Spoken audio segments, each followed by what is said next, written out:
It is incredibly hard to watch what is playing out in Ukraine right now. Russia's attacks on that country, and perhaps just as hard to try to understand what led up to this. But history definitely plays a role in all of this and can give us some context and perspective. We have Dr. Rosa Aloisi, Associate Professor of Political Science and an international relations expert with Trinity University, joining us now to talk about that. Dr. Aloisi, thank you for being here.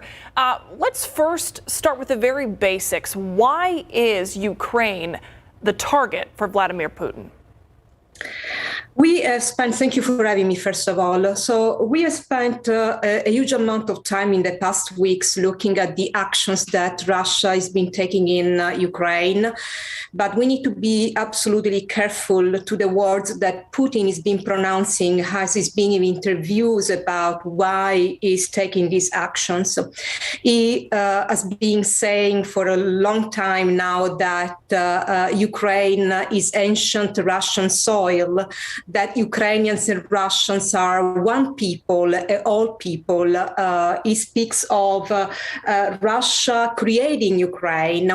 Now, there is a historical truth to the fact that Ukraine and Russia history has been interconnected for centuries. But Putin is selectively cherry-picking history and is definitely forgetting that for a long period of time, Ukraine has experienced, even in the early 1900s, has experienced independent movements, nationalistic movements.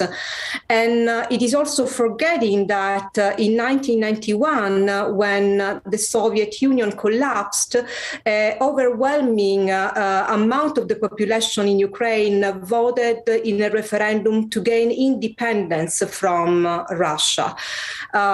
So what we can say is definitely that Putin is mounting a dangerous rhetoric, which can justify many other countries intervening in smaller and less powerful countries just because there are some historical ties. It is, in a way, a post-colonial rhetoric that is very dangerous and should be stopped as soon as possible. Vladimir Putin has given all sorts of reasons, propaganda for why he is doing this. Why do you think this particular time in history right now he decided to take this action? Tim, going to your point, I think that this is something that is not unexpected. If we look at Putin's action in Ukraine, this has been a long time coming.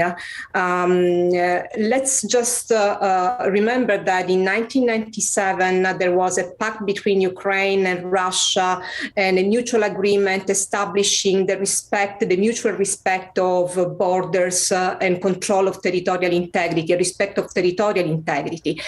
But in 2004, if we fast forward a little bit, in 2004, if we look at Europe, at the map of Europe, we see that previous communist countries like Poland, Slovakia, had already become members to the European Union. And in 2004, when Ukraine went through elections, Putin was very supportive of Yanukovych, which was the pro-Russian candidate. This moment in time is the moment in which we actually see Putin showing how far his displeasure with the expansion of the European Union or the request by Ukraine to enter the European Union, how displeased he is with this kind of demands. And so I think that is pretty much trying to send a message that once he has established a control in Belarus with Lukashenko, which is a pro-Russian president, now he wants Ukraine to be in the same type of realm of political ideology. You have talked about, well, we all know that history can be a great teacher, and you've talked about how some historical clues here were missed or either ignored. So based on what we have seen play out in history, what do you think that indicates about what Vladimir Putin's goals are here? That's an extremely important and very good question.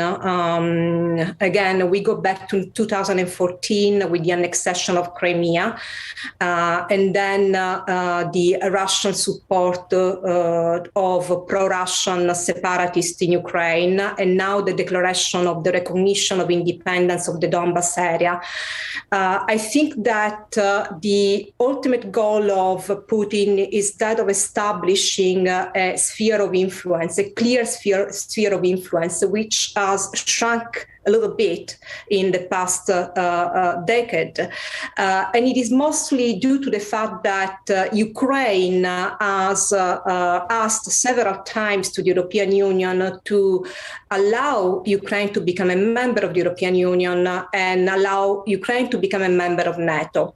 So I think that Putin is trying to send a message that there is a line that is clearly marked, and it is the border of Ukraine, and that border should not be crossed by the European Union. So I believe that that is probably the ultimate goal of Putin, and we hope that it doesn't escalate into other countries that are NATO members.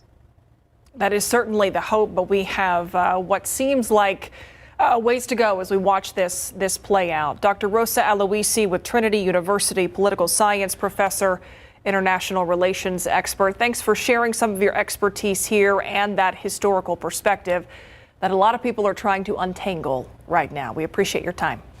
Thank you so much, Myra. Thank you, team. Thank you for having me. Thank you, and have a good evening. We'll be right back.